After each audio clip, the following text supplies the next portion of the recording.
मुख्यमंत्री अशोक गहलोत बाड़मेर के दौरे पर है। सर्किट हाउस में नेताओं से मुलाकात कर रहे हैं। कैबिनेट मंत्री हेमाराम चौधरी, पूर्व राजस्व मंत्री हरीश चौधरी, गौ सेवा आयोग अध्यक्ष मेवाराम जैन सहित कई नेता मौजूद हैं। नेताओं से मुलाकात के बाद मीडिया से वो रूबरू होंगे।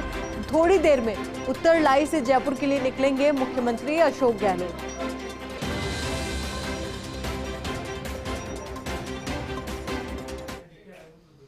तो कुछ ही देर में मुख्यमंत्री अशोक गहलोत मीडिया से रूबरू होंगे, मुखातिब होंगे। मीडिया के समक्ष तमाम अहम बातें वो रखेंगे। तस्वीरें मंच से आप तक पहुंचा रहे हैं। बाड़मेर से सीधी तस्वीरें आपकी टीवी स्क्रीन पर। मुख्यमंत्री अशोक गहलोत पहुंच चुके हैं। कुछ ही देर में प्रेस कॉन्फ्रेंस की शुरुआत वो करेंगे। अब तस्वीरें जरा देखिए, तैयारी पूरी है प्रेस कॉन्फ्रेंस को लेकर के।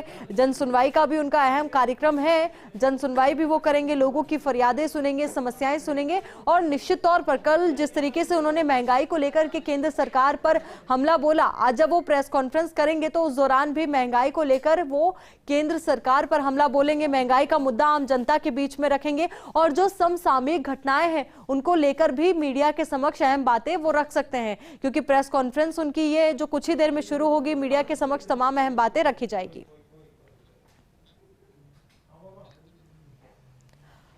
अब देखना यह भी महत्वपूर्ण कि आज के इस प्रेस कॉन्फ्रेंस के दौरान क्या कुछ अहम वो मीडिया के समक्ष अपने शब्दों के माध्यम से रखेंगे और शब्दों में कौन कौन से मुद्दे शामिल होंगे। महंगाई का मुद्दा तो निश्चित तौर पर शायद होगा ही, क्योंकि जिस तरीके से कल भी वो महंगाई को लेकर केंद्र सरकार पर हमलावर थे, तो ऐसे में हो सकता है कि जब प्रेस कॉन्फ्रेंस वो करेंगे तो महंगाई का मुद्दा भी रखेंगे। तो वहीं बजट में ऐतिहासिक घोषणाएं की गई और यही वजह कि इस बजट के द्वारा सभी आम लोगों को साधा गया, आम लोगों के हितों को ध्यान में रख करके बजट लाया गया। अब ये तस्वीरें जरा देखिए कि यहाँ पर मंच की तस्वीरें हैं। मंच पर आपको मुख्यमंत्री अशोक गहलोत नजर आ रहे हैं, उनके साथ आपको कैबिनेट मंत्री हेमाराम चौधरी नजर आ रहे हैं, पूर्व राजस्व मंत्री हरीश चौधरी नजर आ रहे हैं, गौ सेवा आयोग के अध्यक्ष मेवाराम जैन भी नजर आ रहे हैं। तो तमाम ये बड़े चेहरे जो इस वक्त मंच पर मौजूद है और कुछ ही देर में सभी की मौजूदगी में मीडिया से मुखातिब होंगे मुख्यमंत्री अशोक गहलोत। प्रेस कॉन्फ्रेंस उनकी और ये मंच की तस्वीरें। तो जिस तरीके से हम जानकारी आपके साथ साझा कर रहे थे, महंगाई का मुद्दा आज की इस प्रेस कॉन्फ्रेंस में शामिल हो सकता है, समसामयिक घटनाएं शामिल हो सकती है। माहौल सरचार बन गया देश के अंदर, प्रदेश के अंदर। और मेरा मानना है कि प्रधानमंत्री जी खुद को अपील करनी चाहिए देशवासियों को कि ये जो ध्रुवीकरण हो रहा है ये उचित नहीं है। धर्म के नाम पर, जाति के नाम पर, ये देश हित में नहीं है। उसी कारण से जगह जगह पर तनाव पैदा होता है। दुर्भाग्य से कल घटना जो हुई है करौली की, वो आपके सामने है। और आज भी ब्यावर में आपस में एक छोटी बात को लेकर झगड़ा हो गया अभी सुबह और एक व्यक्ति की हत्या हो गई। तो अब ये जो जाति धर्म के नाम पर रंग दे देते हैं, तो व्यक्ति को भी भेज सकते हैं, मर्डर हो गया। पर अगर धर्म अलग अलग है दोनों का, तो फिर धर्म के नाम पे लोग ध्रुवीकरण करके फिर उसको इश्यू बनाते हैं। तो अगर मेरा मानना शुरू से रहा है, जिस परिवार में, जिस गांव में, जिस जिले में, जिस प्रदेश में, जिस देश में अगर शांति, भाईचारा, सद्भाव रहता है, तो वहाँ पर माहौल बनता विकास का, आर्थिक स्थिति मजबूत होने का। और उसी के आधार पर मैं समझता हूँ कि तमाम जो आज चुनौती हमारे सामने महंगाई की है या रोजगार की है, बहुत बड़ी चुनौती रोजगार की भी, नौजवानों में बहुत बड़ी छटपटाहट है पूरे देश के अंदर। ये तमाम समस्या तब आती जब आप जो आपकी अप्रोच है गवर्नेंस करने की, उस पर आपका ध्यान जाता नहीं है और आप खाली परसेप्शन पैदा करके राजनीति करते हैं। जैसे अभी यूपी के चुनाव में किया गया, बुलडोजर, चुनाव चिन्ह बन गया बुलडोजर, फेक एनकाउंटर हुए वहाँ पर, उसको भी बता दिया गया जैसे बहुत बड़ा वहाँ के मुख्यमंत्री ने एक्शन लिया हो। फेक एनकाउंटर करना तो बहुत आसान काम है, पर कानून का राज स्थापित रहे तभी तो देश चलेगा, न्याय मिलेगा। फेक एनकाउंटर के नाम पे तो कभी निर्दोष लोग मर सकते हैं। इसलिए कानून कहता है कि चाहे वो कितने बड़ा क्रिमिनल है तो पूरा प्रोसेस करो और उसको चाहे फांसी दिलाओ, चाहे उसको आजीवन कारावास दिलाओ, चाहे सजा दिलाओ। ये कानून का राज है। कानून का राज स्थापित रहेगा तब जाकर देश चलेगा, उस रूप में चलेगा। वरना दुश्मनी भी होगी और मन में कई भाव पैदा होते हैं और मैं समझता हूँ कि व्यवस्था बिगड़ जाती है, कानून व्यवस्था बिगड़े। तो आज तो मुझे चिंता कल से लगी हुई जब से मैंने सुना है कि करौली के अंदर जिस प्रकार से घटना हुई है। मैंने अभी सुबह भी बात की डीजी से, उनको मैंने कहा कि जिन्होंने हरकत करी है, जिन्होंने ये दंगे भड़काने का प्रयास किया है, इसके पीछे कौन कोई ताकत थी, उन सबको आप उनके खिलाफ कड़ी से कड़ी कार्रवाई करो। चाहे कोई कौम हो, कोई धर्म के लोग हो, उनमें एक मैसेज आना चाहिए कि राजस्थान में कानून का राज ही स्थापित रहेगा। ये मेरा मानना है। सर, कल आपने महंगाई को लेकर रैली की, आज सुबह ही पेट्रोल डीजल के भाव बढ़ गए आज फिर से, तो क्या कुछ लग रहा है सर आने वाले दिनों में किस तरीके से महंगाई बढ़ेगी? दूसरा मेरा सवाल है, बीजेपी ने सीधे तौर पर एक सवाल देखिए, इतना बड़ा धोखा देश के साथ कभी हो नहीं सकता। पूरा देश कह रहा था कि 5 चुनाव तक रोक लगाई हुई है कि पेट्रोल डीजल दाम नहीं बढ़ने चाहिए, रोक लगाई हुई है जिससे कि उनको नुकसान नहीं हो। और चुनाव खत्म होते ही ये प्राइस बढ़ेंगे और वही देश देख रहा है। तो देशवासियों को समझ में आना चाहिए कि इनका गवर्नेंस करने का तरीका क्या है। कि आप चुनाव में लाभ उठाने के लिए तो आप रोक लगा दो और बाद में आप एक साथ में प्राइस बढ़ाना शुरू कर दो। 10 दिन से बढ़ रही प्राइस करीब। तो ये जो तरीका है, ये कोई गवर्नेंस का तरीका नहीं होता है। और इसीलिए आज महंगाई बढ़ती जा रही। पेट्रोल डीजल दाम बढ़ेंगे, डीजल के बढ़ेंगे तो महंगाई बढ़ेगी। LPG अलग बढ़ा दिए। कहाँ तो उज्ज्वला योजना थी, खूब प्रचार किया और देश का मीडिया इनके दबाव में है। मीडिया के मालिक बहुत डरे हुए हैं। वो जो है इनकम टैक्स, ED और CBI के छापे डरते हैं। पूरा मीडिया, कुछ लोग छोड़ दो, वो पूरा मीडिया देश में इनके दबाव में है, प्रदेश में इनके दबाव में है। ये लोग प्रदेश तक की मीडिया की मॉनिटरिंग करते हैं लोग, वो लोग हैं ये लोग। और पूरा होम मिनिस्ट्री में तो प्रकोष्ठ बन गया एक प्रकार से।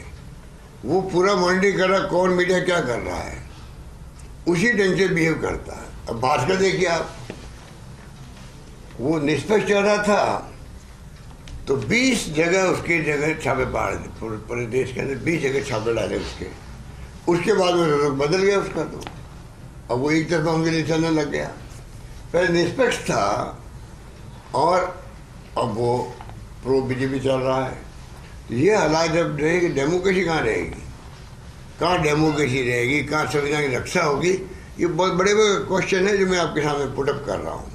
और ये मैं नहीं कह रहा हूँ, देश कह रहा है। जितने आप आर्टिकल पढ़ोगे देश के अंदर, इंटेलेक्चुअल के, लेखकों के, वो तमाम लोग एक ध्वनि बोल रहे हैं। तमाम लोग एक ध्वनि बोल रहे हैं, अखबारों के अंदर भी, और ये वायर और प्रिंट और जो भी प्लेटफॉर्म बन गए हैं उन सब में आर्टिकल आ रहे हैं। पर कब तो थक जाते बेचारे वो कि हम थक गए। हम तो कई ऐसे लेखक हैं साहब, कब तक लिखते रहेंगे। ये परवाह नहीं कर रहे हैं।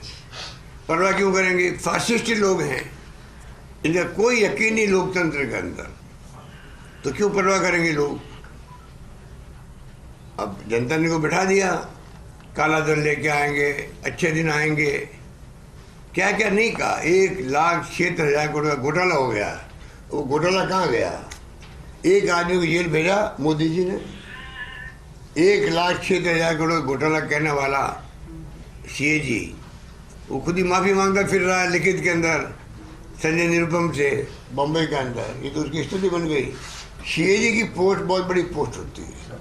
शेरी प्रोटोकॉल पर ऊपर आता है देश के अंदर, वो माफ़ी मांग रहा है लिखित के अंदर। सरकार चली गई हमारी, 1,06,000 करोड़ का कोल घोटाला हो गया, कोलगेट घोटाला और 2G स्पेक्ट्रम हो गया। कहाँ गए वो लोग? एक आदमी जेल, तो 7 साल हो गए इनको आज। 7 साल में एक आदमी को जेल भेजा क्या इन्होंने? जेल में थे वो भी छूट गए। ये वो लोग हैं। तो बड़ी खतरनाक दौर से देश गुजर रहा है, समझने की आवश्यकता पब्लिक को भी।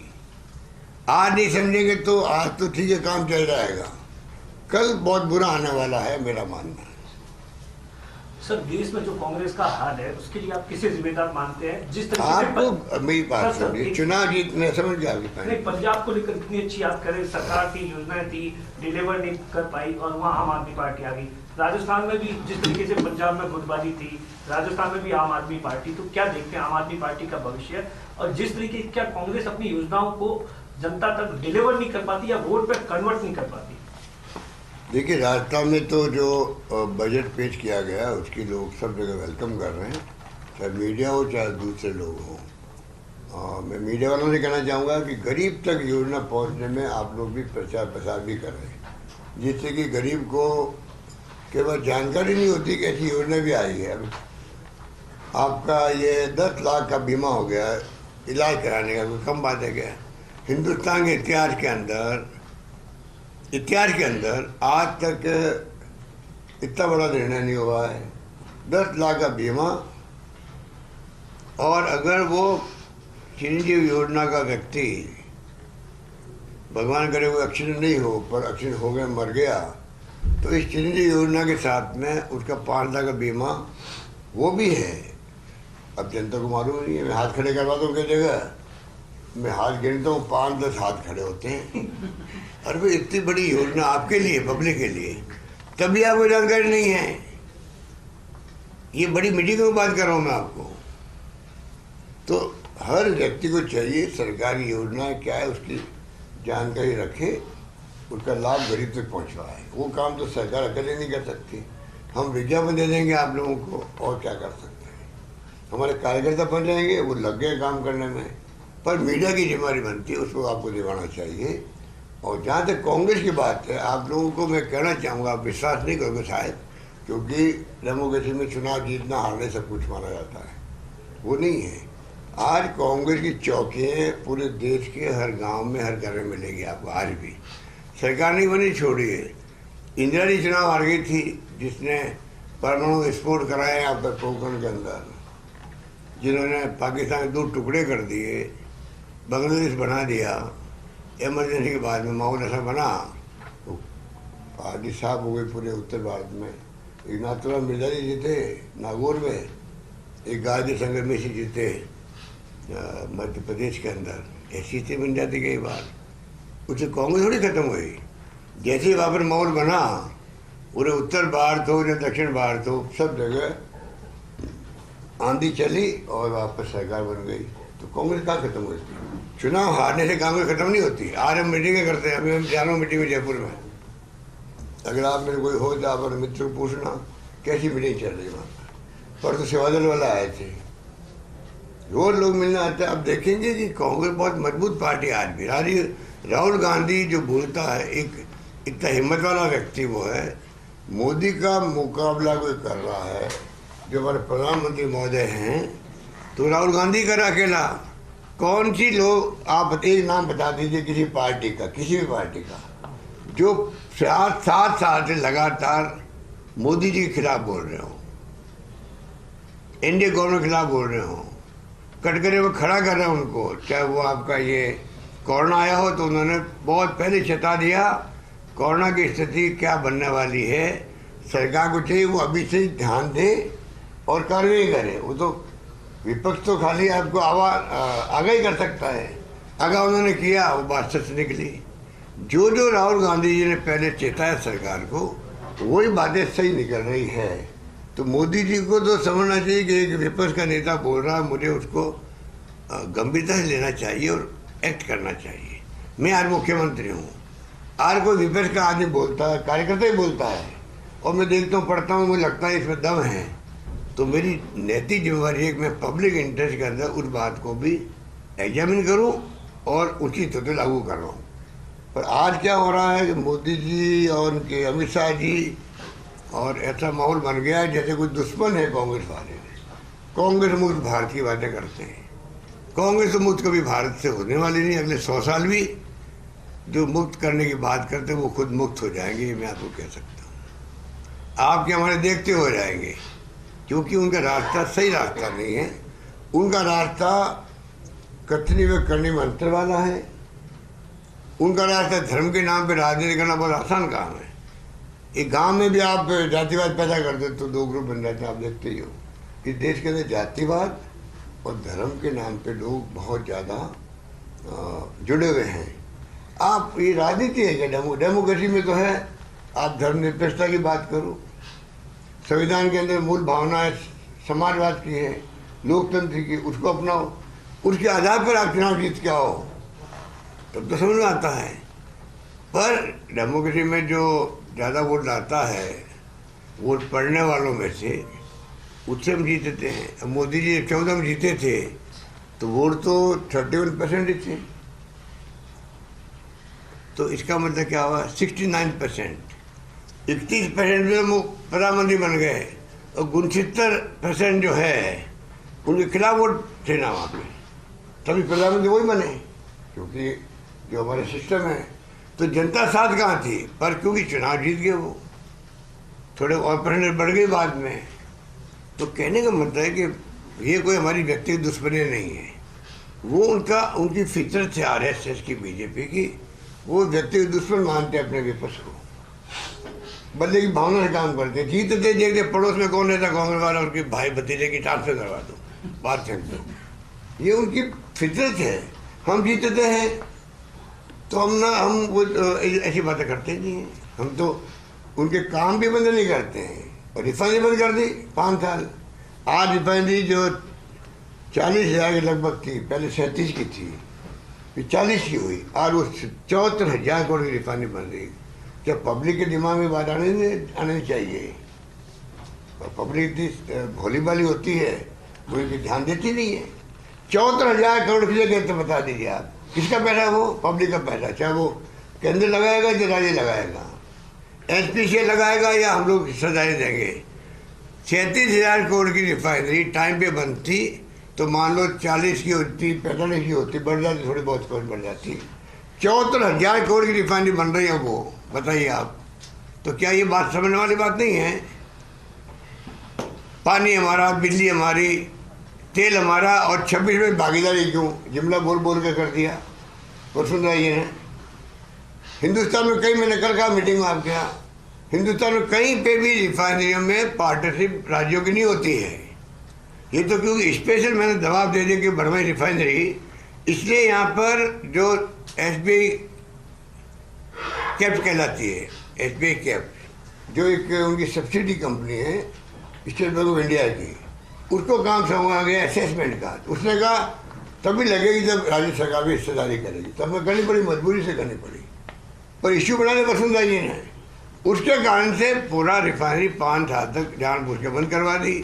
हमने दबा दिया लगातार, फिर भी हमारी पार्टी लोगों ने, हरीश चौधरी बैठे, मदन प्रजापति है, देवाराम जी है, ये सब आए थे वहाँ पर 55 के अंदर। हमने धरना दिया, ये मदन प्रजापति ने पद यात्रा करी जोधपुर तक। दबाव पड़ा, जब वो घबरा करके वहाँ पर रिफाइनरी शुरू कर गई तो मैंने कहा प्रधानमंत्री महोदय, उसका तो हो चुका है वहाँ पे, पूजा पाठ हो चुका है शिलान्यास के अंदर। आप तो धार्मिक व्यक्ति हो, 2 बार पूजा पाठ कैसे होगा? तो कार्ड वापस नहीं छपाएंगे। शुभारंभ के अवसर पर प्रधानमंत्री जा रहे हैं शिलान्यास की बजाय। ये तो इनकी स्थिति है।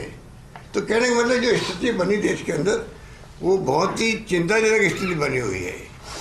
जितना आप प्लेटफॉर्म पढ़ोगे आप देश के अंदर, जो आजकल सोशल मीडिया के हैं, और क्रेडिबल भी है, ऐसा नहीं है कि ऐसा ही हो गया हो। जो भी आपके बाहर है या प्रिंट है, पता नहीं क्या क्या और भी होंगे, एक सत्य है, एक सत्य भी प्लेटफॉर्म है।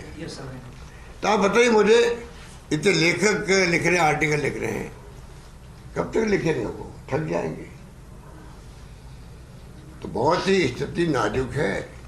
और मोदी जी को जिस विश्वास के साथ में जो अन्ना हजारे और जो आंदोलन किए वो बाबा रामदेव जी गायब हो गए, गायब ही हो गए। अभी उनका बयान दिया है कल के पहले के बयान, अब बयान पढ़ लो, 2 कॉलम बना दो।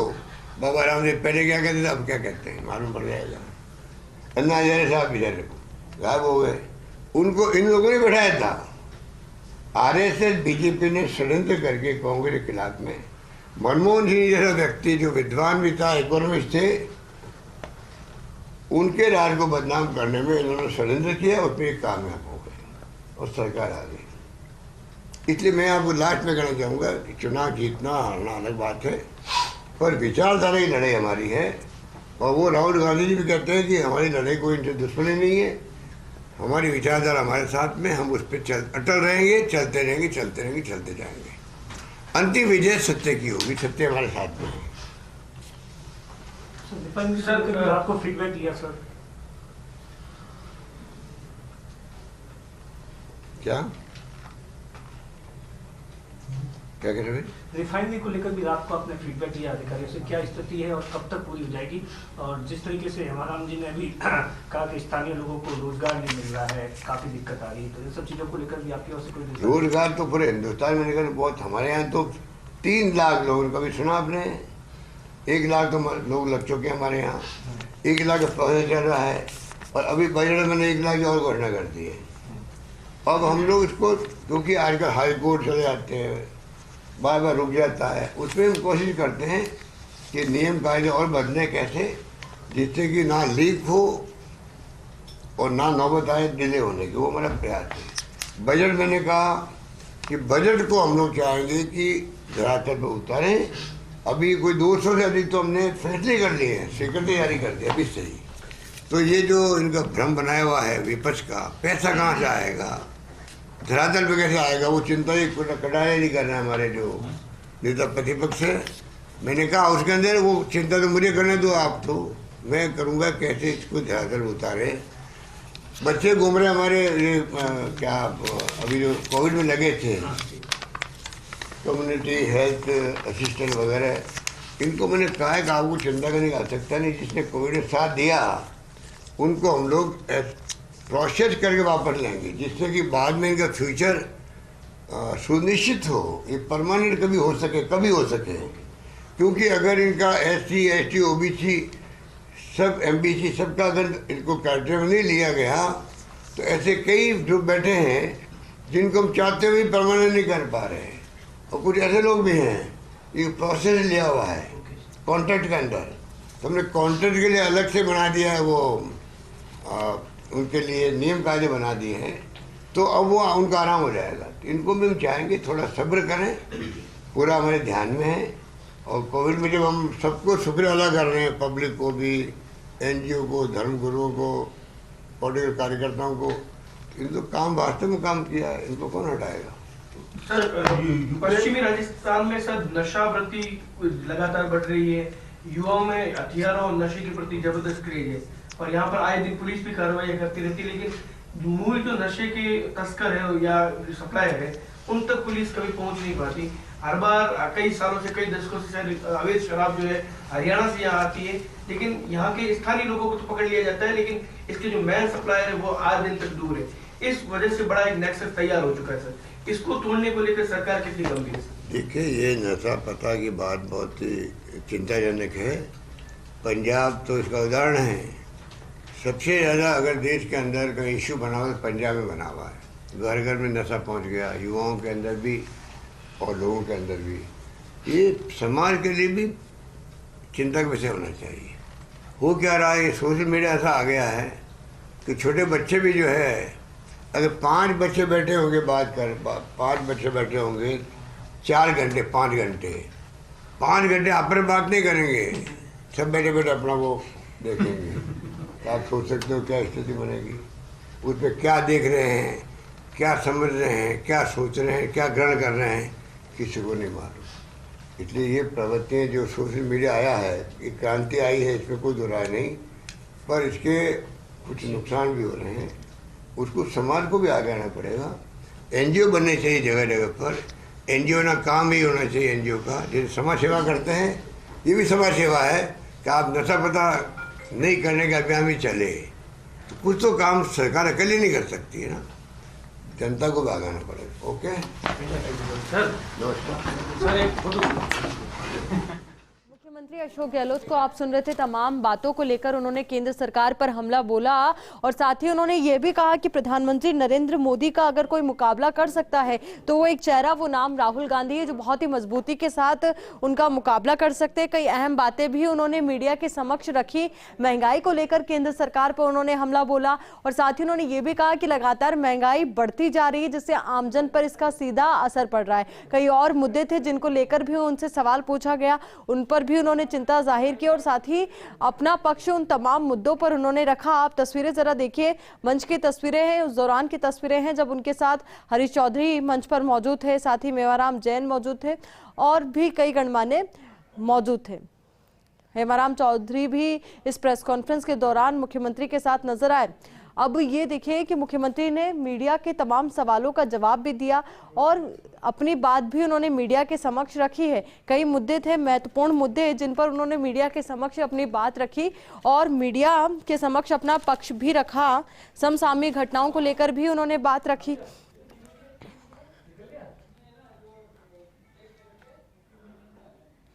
तो आपको बता दें कि तमाम अहम बातें उनकी ओर से रखी गई।